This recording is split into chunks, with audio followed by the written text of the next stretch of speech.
جس نے میرے طریقے سے اعراض کیا، جس نے میری سنت کو چھوڑا، جس نے میرے طریقے کو ٹھکرا دیا، اس کا مجھ سے کوئی تعلق نہیں ہے۔ نبی پاک صلی اللہ علیہ وسلم برات کا اعلان کر رہے ہیں۔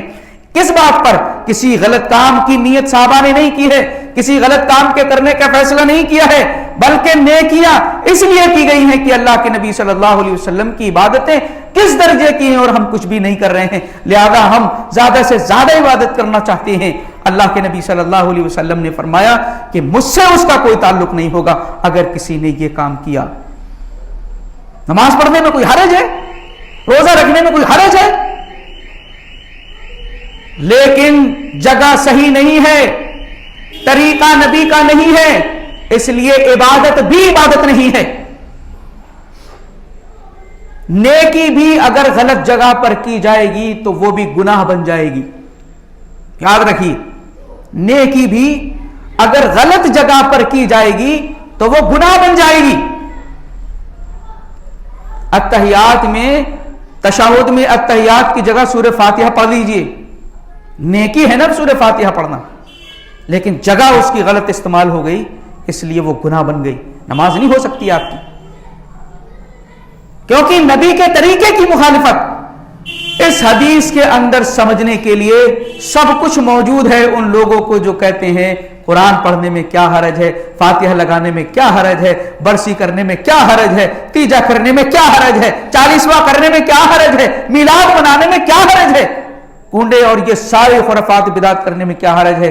یہ سارے جو تم نے چیزیں گنائی ہیں اس حدیث کے اوپر پیش کرو تو اللہ کے نبی صلی اللہ علیہ وسلم کا ان ساری چیزوں کے بارے میں حکم یہی ہوگا، تم سے میرا کوئی تعلق نہیں ہے، کوئی تعلق نہیں ہے، کیونکہ میرے سنت کے خلاف کیا گیا ہے یہ عمل۔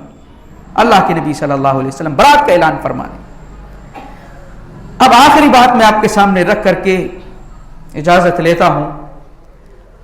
بات یہ ہے کہ اللہ کا دین مکمل ہو چکا، سارے دلائل قرآن و سنت کے اسی بات کو کہہ رہے ہیں کہ اس میں اضافے کی کوئی گنجائش نہیں، اس میں اضافہ نہ کرو، اور جو بھی کیا گیا ہے اللہ کے ہاں وہ مردود ہے۔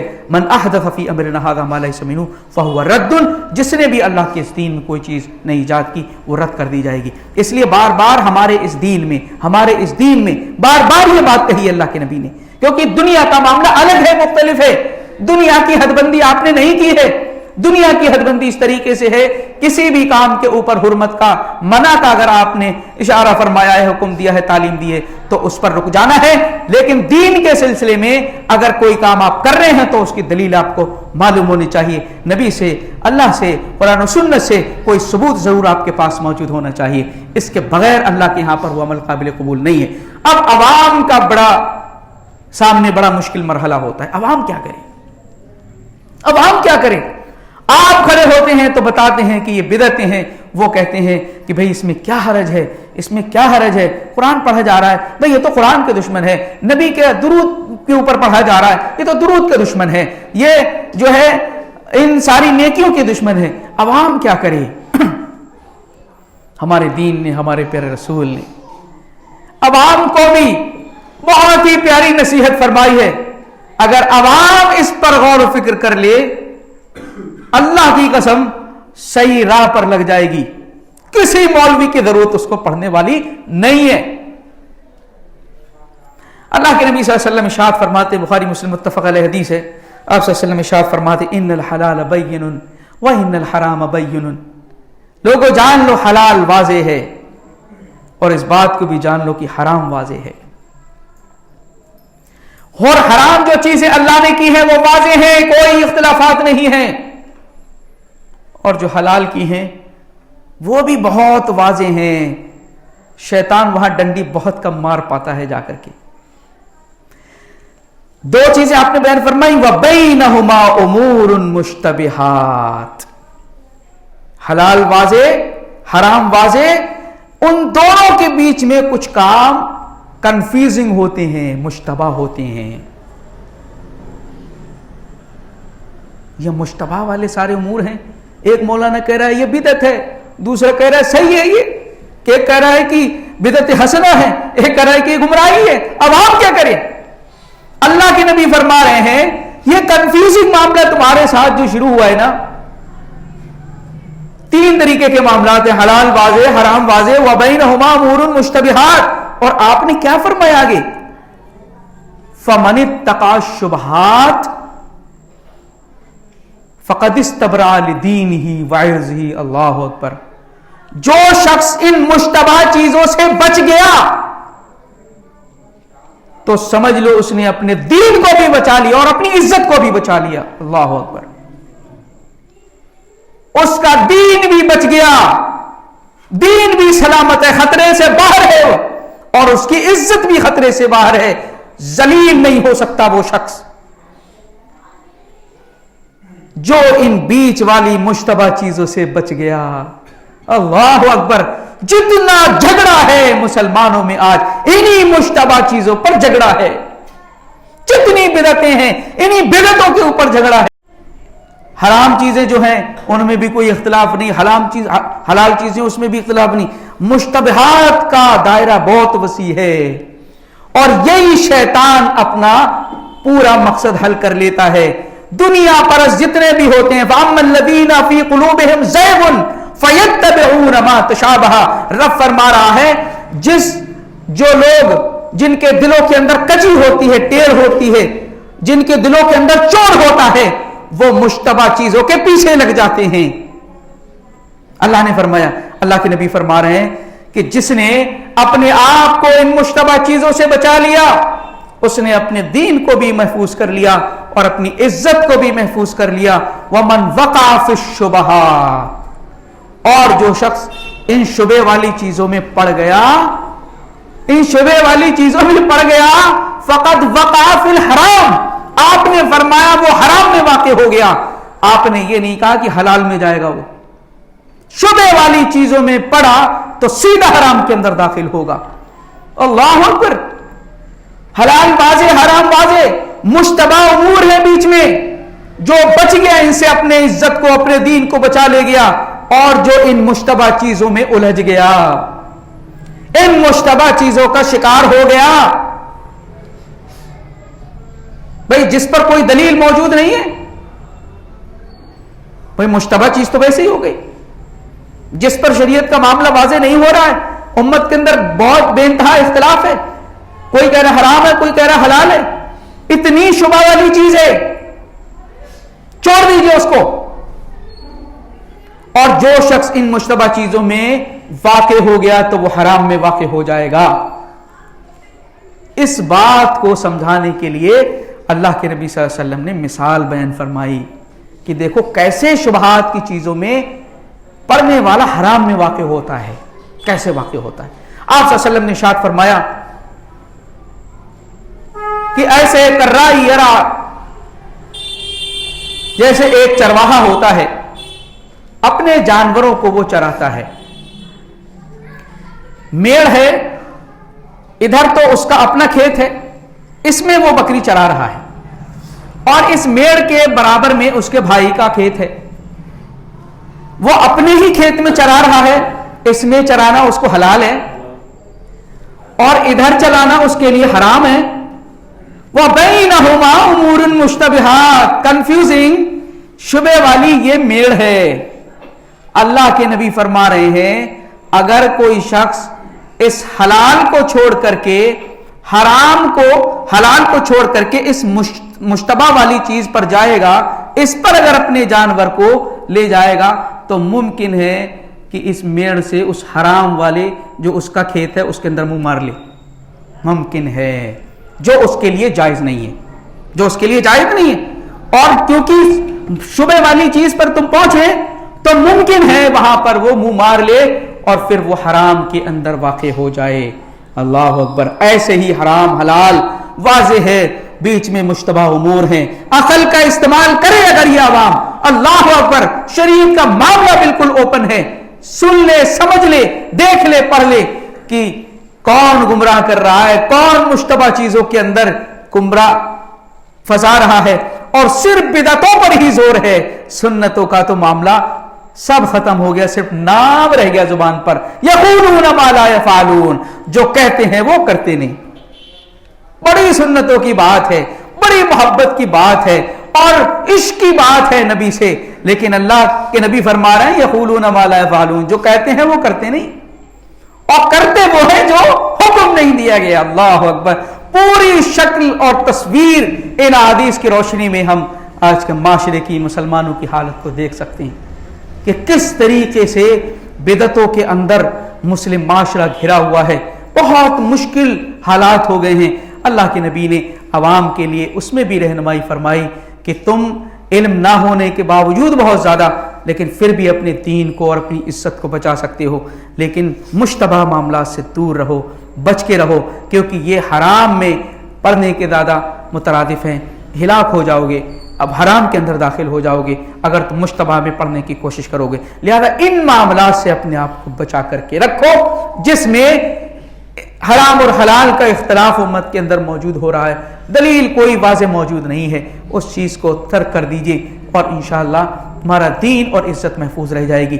لہذا یہ چند نکات تھے میں نے آپ کے سامنے رکھے ہیں، 3 بڑے ٹاپکس کے اوپر میں نے آپ کے سامنے گفتگو کی ہے۔ بدعت کی تباہ کاریاں کیا ہیں، اس کی برائی کیا ہے، سنگینی کیا ہے، اور دوسرا یہ اس کے مظاہر کیا ہیں ہمارے معاشرے کے اندر، اور تیسرا یہ کہ شبہات پیش کیے جاتی ہیں اس بدعت و خرافات کو جائز کرنے کے لیے، اس کو صحیح بتانے کے لیے، وہ شبہے میں نے آپ کے سامنے ذکر کر دیے ہیں۔ اللہ رب العزت مولا کریم نے عمل کی توفیق عنایت فرمائے۔ مولا کریم جب تک ہم اس دنیا کے اندر ہیں اسلام پر زندہ رہیں، ہمارا خاتمہ ایمان پر ہو۔